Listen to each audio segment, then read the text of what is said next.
சிகரெட்டை பொறுத்த வரைக்கும் கருத்து வேறுபாடு உள்ள விஷயமா இருந்தாலும் ஒரு விஷயத்தில் ஹராம் ஹலால் அப்படின்னு வரும்போது எதுக்காக இஸ்லாம் அதை ஹராமாக்குதுங்கிற ஒரு அடிப்படை இருக்குல்ல.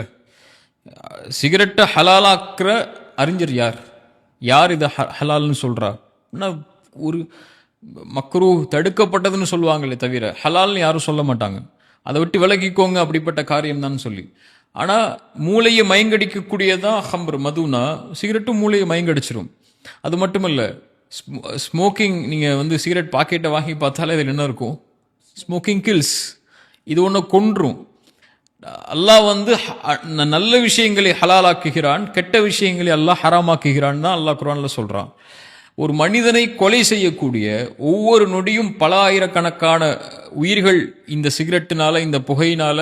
நீங்கள் எங்கே போனாலும், எந்த சென்டருக்கு போனாலும், எந்த ஒரு விஷயத்துக்கு போனாலும் சிகரெட் அடிக்காதீங்க, ஒரு உயிரை கொள்ளும், மதுவும் புகையும் உங்கள் உயிரை கொள்ளும்னு எல்லா இடத்துலையும் அட்வர்டைஸ்மெண்ட் செய்கிறாங்க. நாடும் சரி, நாட்டுடைய அரசாங்கமும் சரி, அல்லது எல்லா வழிமுறைகளையும் சரி சொல்லக்கூடிய ஒரு உயிரெடுக்கக்கூடிய ஒரு விஷயத்தை இஸ்லாம் எப்படி ஹலாலாக்கும்னு நினைக்கிறீங்க? எனக்கு புரியலை.